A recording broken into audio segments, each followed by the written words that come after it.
Esta mañana estuvimos hablando sobre el significado de la multiplicación de los panes y los peces. Yo hubiera querido hablar de ese tema porque me encanta muchísimo, pero creo que este tema nos va a bendecir a todos en la noche de hoy. Lucas capítulo 5, verso 1 hasta el verso 11. Y dice la palabra del Señor: un día estaba Jesús a orillas del lago de Genesaret, y la gente lo apretujaba para escuchar el mensaje de Dios. Lucas 5:1. Lucas 5:1. Entonces vio dos barcas que los pescadores habían dejado en la playa mientras lavaban las redes. Subió a una de las barcas, que pertenecía a Simón, y le pidió que la alejara un poco de la orilla. Luego se sentó y enseñaba a la gente desde la barca. Cuando acabó de hablar, le dijo a Simón: lleva la barca hacia aguas más profundas y echen allí las redes para pescar. Maestro, hemos estado trabajando duro toda la noche y no hemos pescado nada, le contestó Simón. Pero como tú me lo mandas, echaré las redes. Así lo hicieron y recogieron una cantidad tan grande de peces que las redes se les rompían. Entonces llamaron por señas a sus compañeros de la otra barca para que los ayudaran. Ellos se acercaron y llenaron tanto las dos barcas que comenzaron a hundirse. Al ver esto, Simón Pedro cayó de rodillas delante de Jesús y le dijo: apártate de mí, Señor, soy un pecador. Es que él y todos sus compañeros estaban asombrados ante la pesca que habían hecho, como también lo estaban Jacobo y Juan, hijos de Zebedeo, que eran socios de Simón. No temas, desde ahora serás pescador de hombres, le dijo Jesús a Simón. Así que llevaron las barcas a tierra y dejándolo todo, le siguieron. El Señor añada bendición a su santa y bendita palabra. Esta es una historia que comienza en el mar de Galilea. Y desde luego, en algunas versiones bíblicas, usted puede encontrar que se habla del mar de Galilea como el mar de Tiberíades, o puede también encontrar que se habla del mar de Galilea como el lago de Genesaret.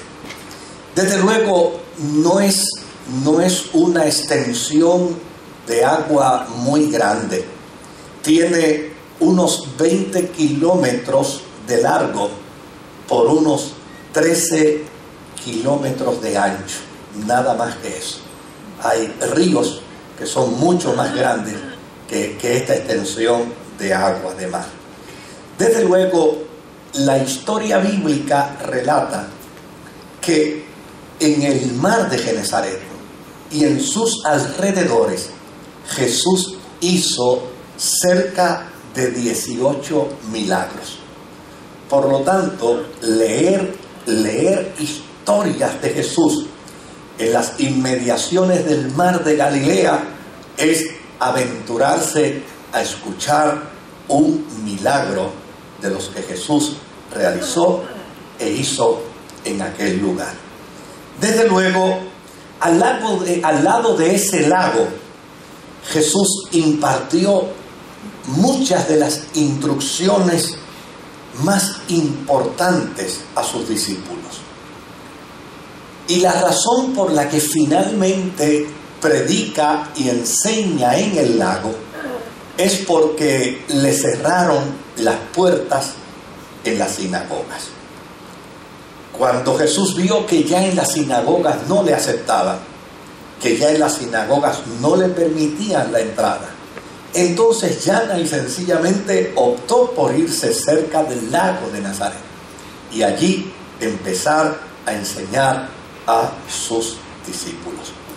Desde luego, la fama de Jesucristo se había extendido por todo Jerusalén y la gente llegaba de muy buena gana donde estuviera Jesús para escucharle, para escuchar su mensaje y sobre todo para recibir alguna gracia de misericordia, alguna gracia de compasión, alguna gracia de favor, de sanidad. Y desde luego, cuando él observa, la multitud empieza a crecer, empieza a llegar, y llegó un momento en que ya prácticamente para poder alcanzar a la multitud que se había congregado allí para escucharle, entonces Jesús opta por subirse a una de las embarcaciones y tomó la barca de Simón como el púlpito para desde allí predicarle a la multitud. Y desde luego, cuando finalizó de predicarle a la multitud, entonces se acerca a Simón Pedro y le dice a Simón: mira, Simón, vamos a hacer algo, vuelve de nuevo con tus barcas al mar. Y en esta ocasión vamos a entrar a lo más profundo del lago y allí vamos a intentar nuevamente volver a pescar. Desde luego, Pedro le responde a Jesús diciéndole: mira, yo me pasé toda la noche intentando pescar. Yo me pasé toda la noche en el lago pescando. De hecho, la razón por la que estoy en la orilla es porque llana y sencillamente no pesqué absolutamente nada. Pero no solamente no pesqué yo, sino que mis socios de pesca, Jacobo y Juan, tampoco pescaron absolutamente nada. Y Jesús les vuelve a repetir: Pedro, entra conmigo mar adentro y vamos a intentar de nuevo pescar. Desde luego, cuando uno escucha las historias de Jesús, uno tiene que leerlas y entenderlas dentro del contexto de la metodología, de la intención, del propósito de cada historia. Y en esta ocasión, aquí hay una enseñanza sobresaliente, extraordinaria para nosotros los cristianos. Hay experiencias en la vida, escuche bien, hay experiencias en la vida que solo se logran, solo se alcanzan si las volvemos a intentar. Amén. Amén. ¿Usted entendió bien? Amén. Hay experiencias que solo se logran cuando nosotros volvemos a intentarla. Note bien la respuesta de Pedro. Pedro le está diciendo al Señor: nos hemos pasado la noche entera pescando y no hemos pescado absolutamente nada. Jesús le dice: yo quiero que vayas conmigo de nuevo a las aguas. Y entonces mira la respuesta de Pedro. Pedro le dice: ya yo lo intenté, pero solo porque tú me lo pides, yo voy a volver de nuevo contigo al mar. ¿Qué cosas uno puede aprender dentro de esta historia? Lo primero que uno aprende dentro de esta historia y dentro de esta respuesta de Pedro es que Pedro dio paso al optimismo que se produce como resultado de la fe. A veces pensamos que en la experiencia de la vida, la prueba de nuestra fe produce inmediatamente las cosas. Yo me he topado con cristianos que son como cuando éramos muchachos. Yo no sé cuántos de ustedes cuando eran muchachos y estaban enamorados se encontraban con una mata de girasol y le arrancaban la hoja, ¿verdad? Y se iban por el camino, ¿me quiere? No me quiere. Claro, el que le conocía el truco a la cosa esta siempre salía bien, porque en lugar de empezar diciendo me quiere, comenzaba diciendo que no me quiere, y a la larga siempre terminaba querido. Pero es importante que nosotros entendamos que el paso del optimismo, yo no estoy hablando aquí de ser obcecados, yo no estoy hablando aquí de ser obstinados, yo estoy hablando aquí de ser optimista.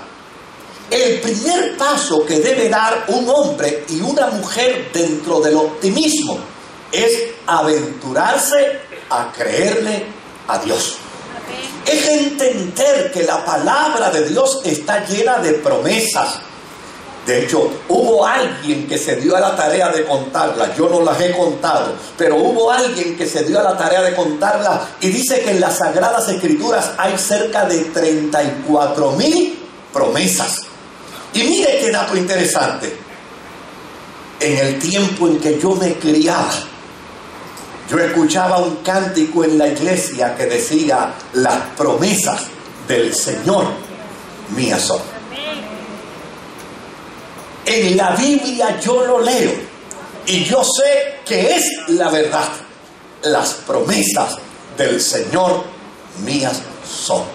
El hombre de Dios y la mujer de Dios debe vivir una experiencia de optimismo dentro del marco de la fe, que le permita entender que un fracaso no es el anuncio de nunca más lo vuelvas a intentar. Que un fracaso no es el anuncio que le diga no tienes que volver de nuevo a hacerlo. A veces yo me topo con cristianos que al intento primero de algo y fracasar, lo próximo que dicen es: parece que no es la voluntad de Dios. Y miden la voluntad de Dios a base de éxitos y fracasos. Cuando fallan una vez, no es voluntad de Dios. Cuando las cosas le salen bien, entonces es voluntad de Dios. Pues déjeme decirle algo. Yo me he topado con gente que utilizando esa métrica en el primer intento han fallado aún cuando han logrado algo. Y me he topado con gente que llana y sencillamente han entendido que hay cosas en la vida que se amarán más, que se disfrutarán más cuando se intenta muchas veces adquirirlo.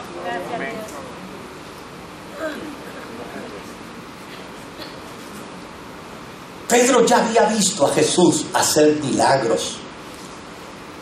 Y Pedro sabía que una de las posturas que se debe tener frente a Jesús es creerle a su palabra. Es creerle a sus promesas. Lo que Dios puede ofrecernos no necesariamente es lógico. Lo que Dios puede ofrecernos no necesariamente hace sentido a la lógica humana. Pero si Dios lo ofrece, el hombre de Dios y la mujer de Dios lo que debe hacer es creerlo.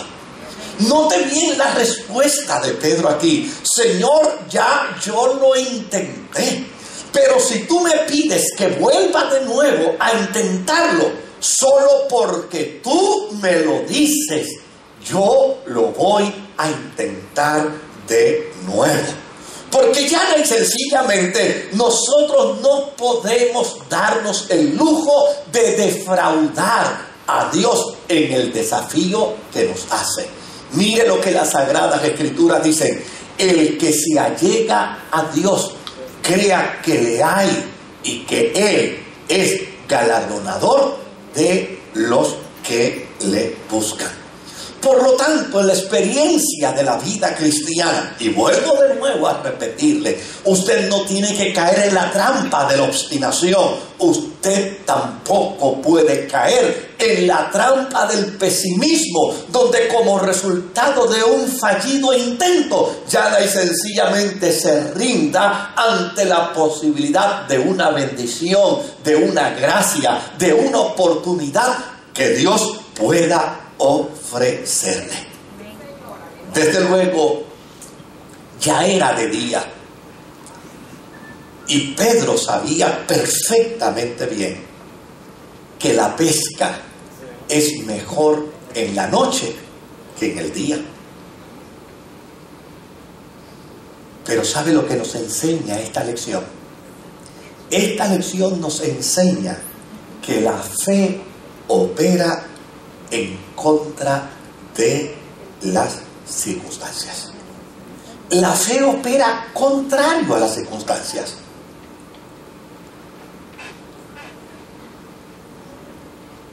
¿Qué dice la Biblia? Es la fe. La fe es la sustancia de las cosas que se esperan. Y es la demostración de las cosas que no se ven. Es decir, fe es visualizar, fe es creer, fe es dar por dado, plantearlo como dado. Aquello que nosotros sabemos que Dios en su infinita gracia, en su infinita misericordia, en su bondad inmensurable y en su buena disposición de servirle a sus hijos, es capaz de darnos, no porque no los merezcamos, sino porque así es Dios, el que no escatimó ni a su propio Hijo, ¿cómo no nos dará juntamente con Él todas las cosas? El desastre de mucha gente es que se rinden antes del último esfuerzo. Ese es el desastre. Que nos rendimos antes del último esfuerzo. Que tocamos 3 veces a una puerta. ¿Y por qué no nos abren la puerta? Pensamos que ya no debemos seguir intentando. Hace un tiempo atrás yo conversaba con alguien y me decía, mira, yo llana y sencillamente cuando las cosas no me salen, entiendo que no es voluntad de Dios. Yo digo, esa no es la manera de entender voluntad de Dios. Porque si yo te cuento la historia de Jesús, desde su nacimiento o desde su anuncio hasta su nacimiento, óigame, el cielo no pegaba una.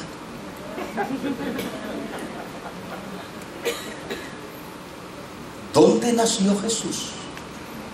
En un pesebre, rodeado de animales. Allí era donde merecía nacer el Hijo de Dios. ¿Qué sucedió cuando se supo de su nacimiento? Se dio una orden ejecutiva para que todos los niños menores de 1 año fueran ¿qué? Asesinados. En el momento del alumbramiento no había lugar para él en ningún sitio. Si la voluntad de Dios se fuera a medir a base de los intentos, probablemente el cielo hubiera dicho, todo esto nos está saliendo mal. Parece que no hay voluntad para que se dé el nacimiento de Jesús. La forma de medir la voluntad de Dios en nuestra vida no nos priva a nosotros de intentar. Porque a fin de cuentas, ¿sabe qué es lo importante antes de intentar? Hay gente que a veces me pregunta, pero pastor, ¿cómo yo voy a saber que estoy en la voluntad de Dios? Porque ese es el problema. El problema es si lo que voy a hacer está en la voluntad de Dios. ¿Cómo yo sé que es la voluntad de Dios? Pues mire, la forma más sencilla para saber que algo está en la voluntad de Dios es de esta forma. Número 1, cuando usted se pregunta, lo que yo voy a hacer, atenta contra las Escrituras. Porque si atenta contra la Biblia, no lo haga. No es la voluntad de Dios. Ahora, si yo contesto afirmativamente a la primera pregunta, es decir, lo que voy a hacer atenta contra las Escrituras, digo, no, ya di el primer paso. Número 2, lo que yo voy a hacer me hace daño a mí como individuo. No. Pues ya tengo el segundo paso de ventaja. Número 3, ¿qué debo preguntarme? Lo que voy a hacer ¿le hace daño a alguien?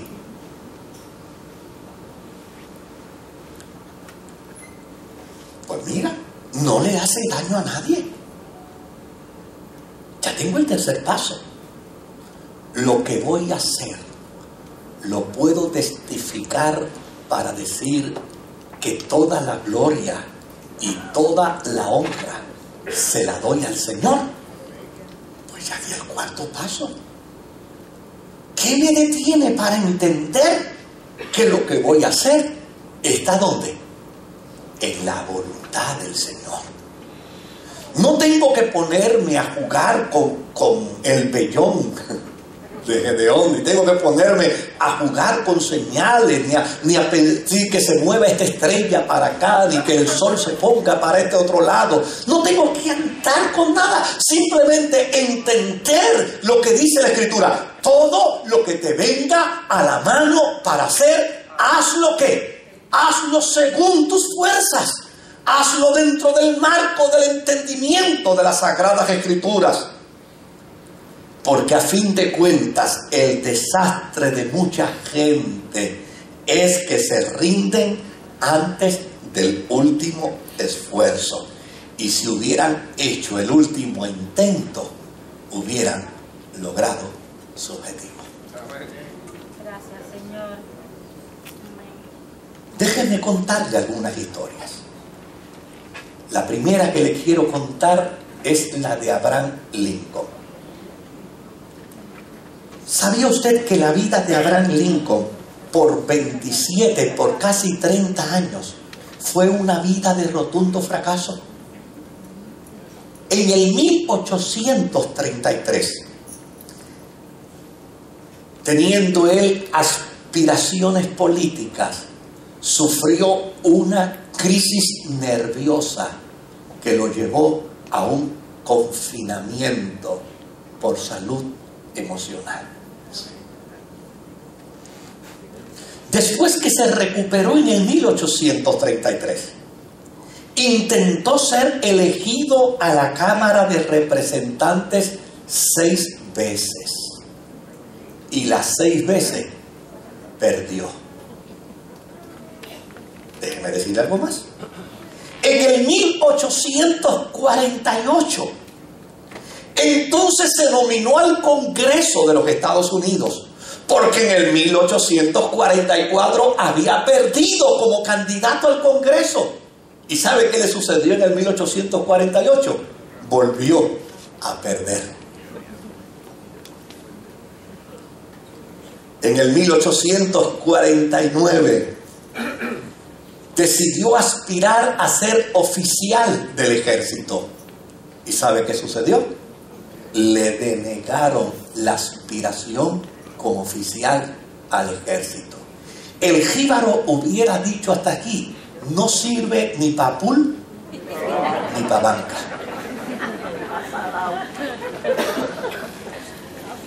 Pero ¿sabe qué decidió hacer? En el 1854 volvió de nuevo y se postuló para el Senado, con la esperanza de que ahora sí que lo voy a lograr. ¿Y sabe qué sucedió? Volvió de nuevo a perder. Como ya había intentado en el Congreso, en la Cámara de Representantes, ya había intentado en el Senado, ya había intentado en el Ejército, ahora dice: bueno, déjame postularme para vicepresidente de la nación. Pues se postuló en el 1856 para vicepresidente de la nación norteamericana y perdió.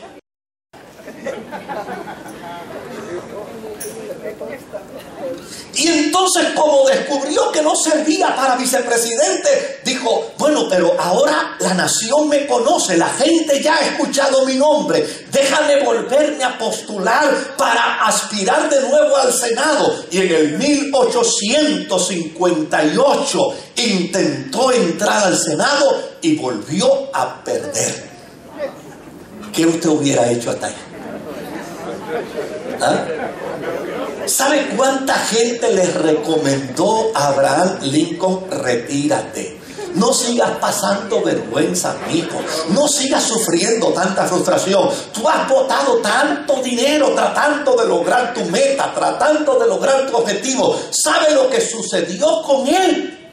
En el 1860 dijo, ahora me voy a postular. Sus amigos le dijeron, ¿para qué? Me voy a postular para senador, no. Me voy a postular para representante, no. Me voy a postular para presidente de la nación. Y en el 1860 Abraham Lincoln fue declarado presidente de los Estados Unidos. Su mayor contentor se llamaba Stratton. Stratton fue el hombre que se dio a la tarea de denigrar la aspiración de Abraham Lincoln. Al punto, ¿sabe qué? Que cuando hablaba de Abraham Lincoln decía, ese mono que aspira a ser presidente de la nación. Cuando Abraham Lincoln fue elegido presidente, empezó a nombrar todo su gabinete.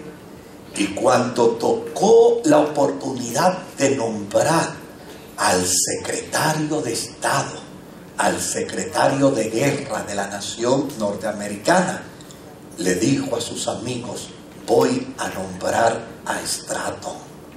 Todo el mundo le dijo, tú estás loco. Ese hombre te ha denigrado, ese hombre te ha humillado, ese hombre se ha burlado, te ha ridiculizado. Y él dijo, un hombre con toda esa pasión es capaz de defender bien a nuestra nación.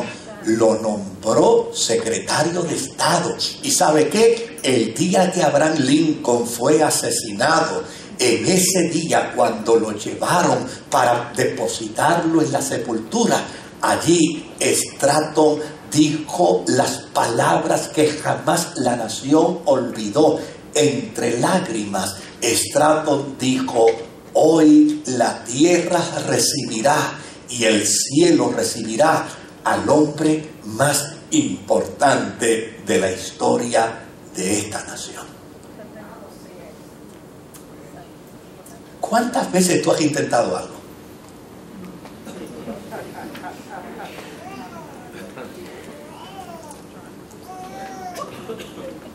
¿Sabe?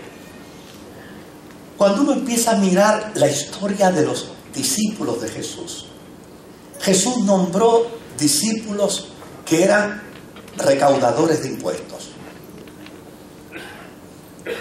Y nombró discípulos que eran recaudadores de impuestos. Pero después que nombró un par de recaudadores de impuestos, a todos los demás que nombró, los nombró pescadores.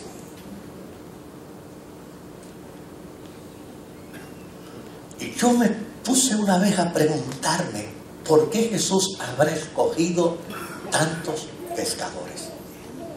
¿Por qué? ¿Por qué no escogió gente de otras profesiones? ¿Por qué pescadores? Y empecé a conversar con algunos pescadores y mira lo que descubrí. Un pescador sale en la noche y si usted le pregunta para dónde va, ¿sabe qué dice? Voy a pescar. Regresó del mar y usted le pregunta ¿dónde estaba? ¿Y qué le contesta? Estaba pescando. Usted le pregunta ¿cuánto pescaste? Y él dice nada. ¿Pero dónde estaba? Pescando. ¿Se da cuenta del optimismo? Jesús tuvo que haber elegido pescadores, porque en la psiquis del pescador hay un sentido profundo de optimismo.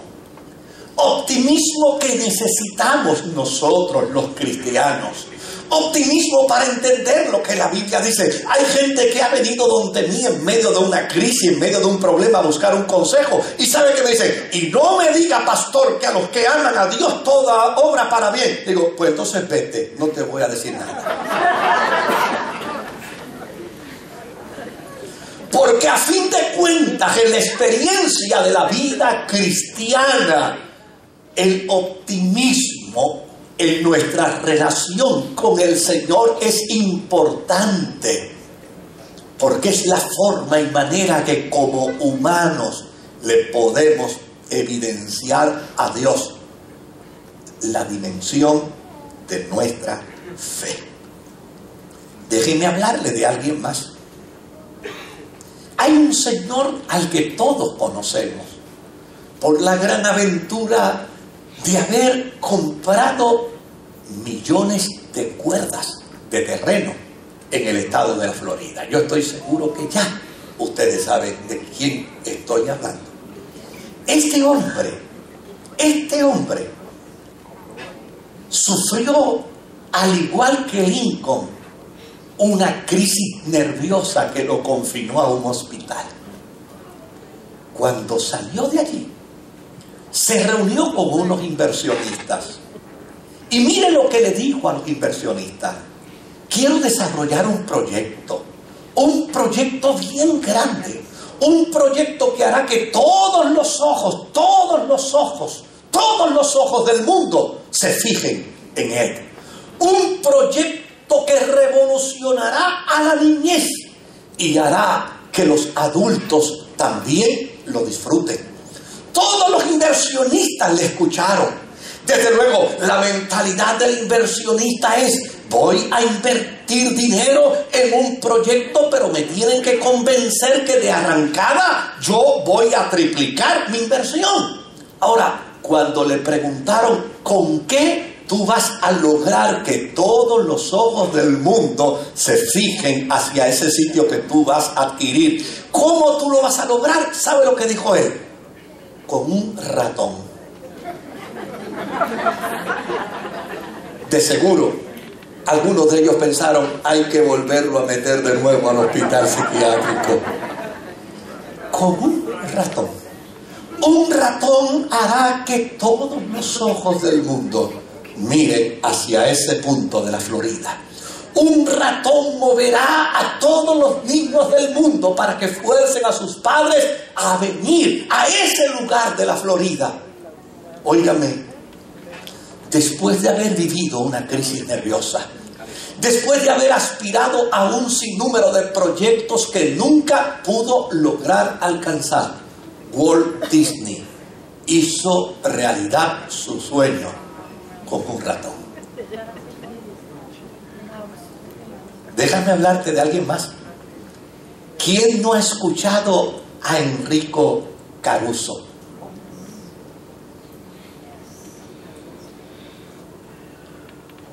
Cuando Enrique Caruso fue invitado por su maestro de canto a que alzara las notas de su voz a notas dignas de un tenor, ni siquiera pudo lograr las notas más bajas. ¿Sabe lo que le dijo su maestro? ¿Qué tú aspiras en la vida? Y él dijo: aspiro a ser un tenor. ¿Sabe qué le recomendó su maestro? Dedícate a otra cosa. Jamás tú serás cantante. ¿Sabe qué hizo? Lo que usted debió haber hecho: no rendirse, no desistir del proyecto, no desistir de la idea. Entender que el que está con usted es mayor que el que está en el mundo. Entender que la experiencia de la vida cristiana, nosotros tenemos al Señor, y si Dios está con nosotros, ¿quién podrá estar en contra nuestra? ¿Sabe algo, querido? El apóstol San Pablo fue un observador de distintos movimientos de su tiempo, y él observó un movimiento de su tiempo que le llamó la atención. Era el movimiento de los estoicos. ¿Sabe algo? Los estoicos fueron los que inventaron la palabra yo puedo. Yo puedo. ¿Y qué querían demostrar los estoicos con la palabra yo puedo? Yo puedo, si decido amanecerme una semana completa, estar despierto. Yo puedo, si decido funcionar por una semana sin comer, funcionar sin comer. Yo puedo, si decido enfrentarme a las inclemencias del tiempo, tolerar las inclemencias del tiempo. Es decir, yo puedo, yo puedo, yo puedo. ¿Y saben qué hizo Pablo?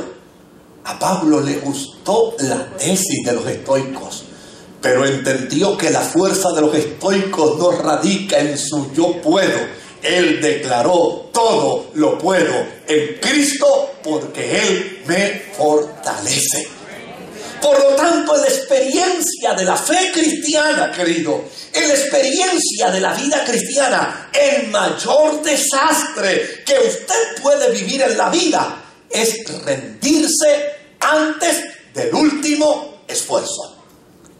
Enrique Caruso no se rindió, cambió de maestro y siguió intentando, al punto que hoy en día en las enciclopedias y en los documentos de música se dice que uno de los mejores tenores del mundo fue Enrique Caruso. Déjeme hablarle de alguien más. ¿Quién no conoce a Albert Einstein? ¿Sabía usted que Albert Einstein se colgó en la escuela primaria y en la escuela secundaria de matemática?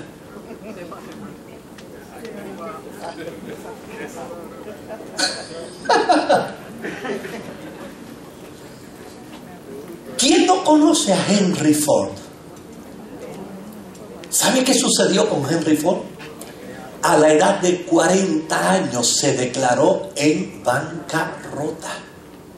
Y justo cuando no tenía absolutamente nada, le dijo a sus amigos: voy a empezar a trabajar en un nuevo proyecto. ¿Qué proyecto? Voy a crear un auto. Déjeme decirle algo de Tomás Alva Edison. Cuando Tomás Alva Edison estaba en la escuela, su maestro entendía que él tenía incapacidad para el aprendizaje. ¿Y sabe cómo le ripostó el maestro a Edison? Le dijo: tú eres un perfecto ignorante. Ahora, Thomas Edison fue el que inventó la bombilla, ¿verdad? ¿Sabe cuántas veces fracasó antes de que la bombilla le produjera luz? ¿Alguien me puede decir? 6,000 veces. Y tú no has logrado algo 2 veces y ya te rendiste. Y tú no has luchado y ya te has rendido. Y Tomás Alva Edison, antes de encender la primera bombilla, lo intentó 6,000 veces. Y al final logró tener éxito. Hay un filósofo griego que todos tienen que estudiar en el mundo de la filosofía, se llama Demóstenes. Ese filósofo, ese gran orador, quien desafió a los mejores oradores de su tiempo y todos ellos se inclinaron ante él. ¿Sabía usted que Demóstenes nació millonario? Pero ¿sabe algo? El tutor que su padre le asignó se apropió de toda su riqueza. Y aun cuando él intentó recuperarla, nunca tuvo éxito y vivió en pobreza. Pero ¿sabe algo? Aun cuando era un niño tímido, aun cuando era un niño tartamudo, Demóstenes emprendió una de las travesías más extraordinarias de su vida: convertirse en un orador en el campo filosófico. Y al final de cuentas, nunca pudo obtener su capital. Nunca lo pudo obtener. Han pasado más de 2300 años. El que se quedó con su capital, nadie sabe quién fue.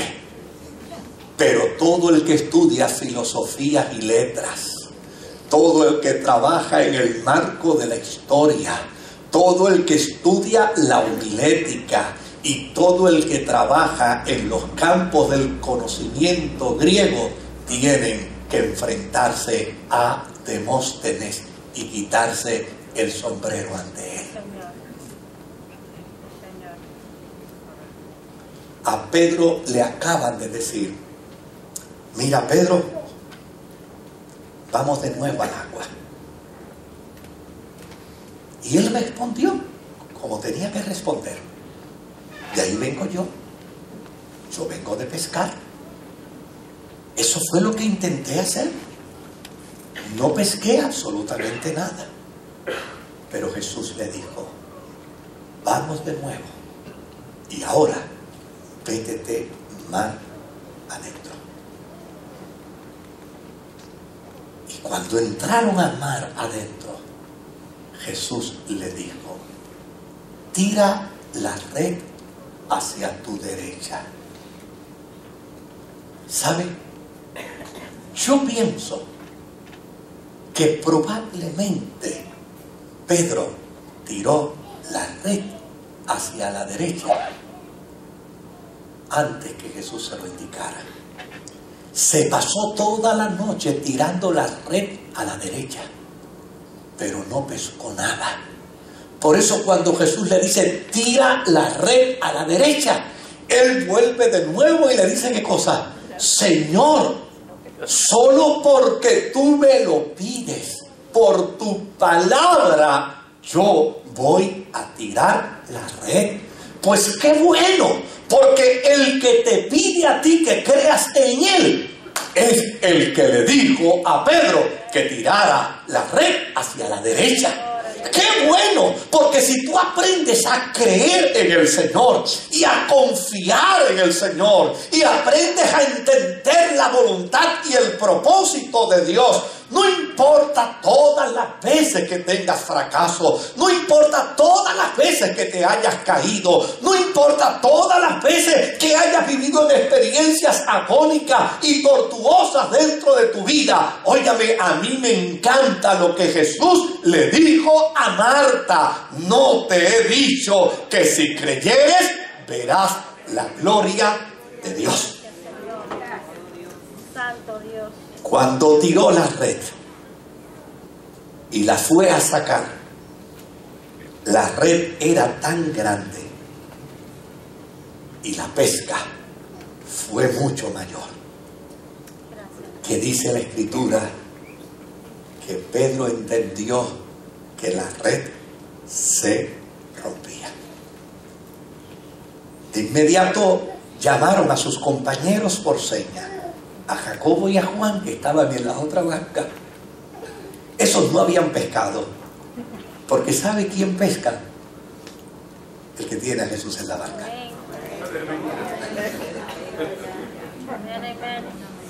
Lo que tú tienes que asegurarte es que en la barca tuya esté Jesús. Eso es todo. Porque si Jesús está en tu barca, aún los que no tengan a Jesús en la barca se van a beneficiar contigo. Van a recibir bendición como resultado de ti. Llamaron a Pedro y a Jacobo y a Juan Y ellos llegaron, y dice la Escritura, que las 2 barcas se llenaron excesivamente de peces. Ahora, permíteme decir esto al final. Me encanta la postura de Pedro, porque cuando se recibe bendición, un bendecido por Dios siempre cae de rodillas ante Jesús. Siempre. Un bendecido por Dios reconoce la necesidad de Dios en su vida. Un bendecido por Dios no negocia jamás la bendición por el que la da. Un bendecido por Dios no hace mal uso de las bendiciones de Dios, pero entiende que a Dios hay que darle lo primero. Y la historia dice que cuando Pedro vio el milagro de la pesca, entonces se tiró de rodillas frente a Jesús y le dijo: Jesús, yo soy un hombre pecador. Es decir, reconoció que a fin de cuentas todo lo que se había logrado, todo lo que se había alcanzado, provenía como resultado de la gracia de Dios. Intenta una vez más. Inténtalo. Toca de nuevo a la puerta. Vuelve de nuevo y haz la gestión. Vuelve de nuevo y entra en la negociación. Vuelve de nuevo y retoma la conversación. Vuelve nuevamente y retoma el negocio. Vuelve de nuevo y retoma nuevamente la experiencia. Y si Dios te bendice, entonces ven y cae rendido a sus pies. Me gusta los versos más adelante. Con esto termino. Más adelante, 10. Vamos al 10. Ese verso que dice ahí: como también lo estaban Jacobo y Juan, hijos de Zebedeo, que eran socios de Simón. Jesús le dijo: no temas. La palabra no temas tiene un significado muy particular en el griego, y yo se lo voy a decir en 3 minutos. El significado de la palabra no temas en griego, ¿sabe qué quiere decir? Dispón tu alma para superar las crisis. Eso significa no temas. ¿Sabe lo que implica el disponer el alma para superar la crisis? Es que lo que tú anhelas, lo que tú deseas, tienes no solamente que anhelarlo, tienes que trabajar con tesón, con fuerza, con entusiasmo, con dedicación para lograrlo. Cuando yo pienso en ese dispón tu alma para superar la crisis, yo no he encontrado nunca más un mejor ejemplo que el que les voy a dar a ustedes ahora. ¿Quién se ha montado aquí en un carro 4x4? ¿Quién se ha montado? Pues mire, ahí al lado, allí abajito, hay un edificio que perteneció por un tiempo atrás a la administración de corrección. Un día cerca de las 6 de la tarde estaban cayendo unos aguaceros a cántaro y llegó un señor ahí en un carro y me preguntó quién era el pastor. Y cuando a mí me preguntan quién es el pastor, yo no contesto de primera intención. Yo siempre digo: ¿para qué lo buscan?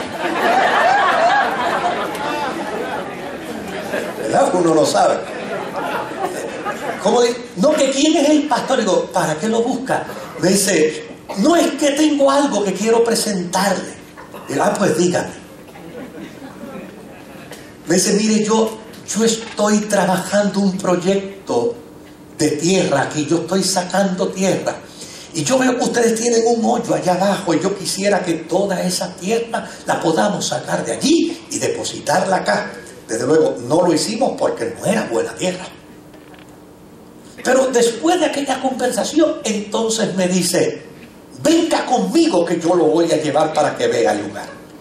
Y yo le dije, mire, lo que pasa es que en media hora comenzamos el culto y yo no puedo irme con usted. Me dice, mire, si esto es rapidito, yo le enseño y venimos rapidito. Le digo, sí, pero es que está... Mire, móntese aquí, que vamos rapidito, ya usted verá. Bueno, al final con tanta insistencia me monté. Cuando me monté en el carro, el hombre en vez de enseñarme el terreno en la carretera, ¿sabe qué hizo? Se metió con el carro por todo aquel lodazal.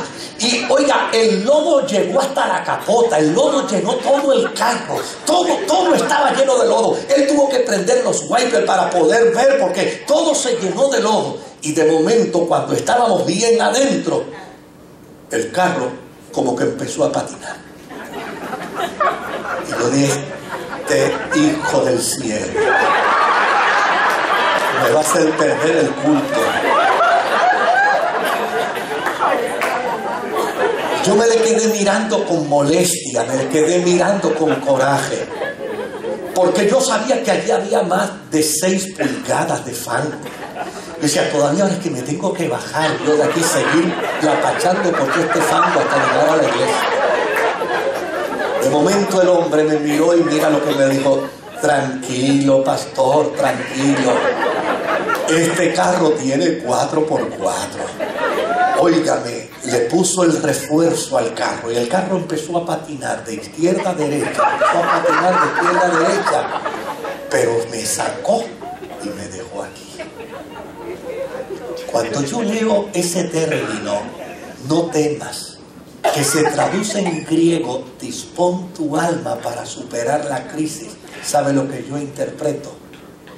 Dios te está diciendo, cuando la vida tuya se convierta en un lodazal, cuando creas que ya no puedes salir del lodazal en que estás metido, no temas, métele el 4x4.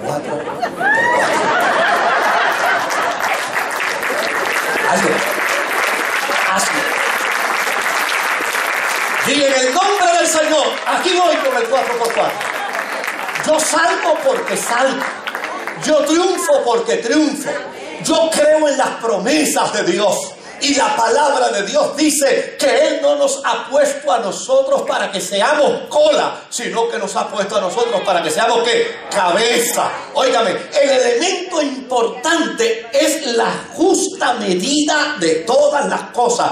No caiga en la trampa de una obstinación, porque en una obstinación no logra absolutamente nada, pero tampoco vive en la trampa de un pesimismo, sino mera y sencillamente crea que el que está con usted es mayor que el que está en el mundo, y el que está con usted le ha dicho, si crees, verás la gloria de Dios. Que el Señor me lo bendiga.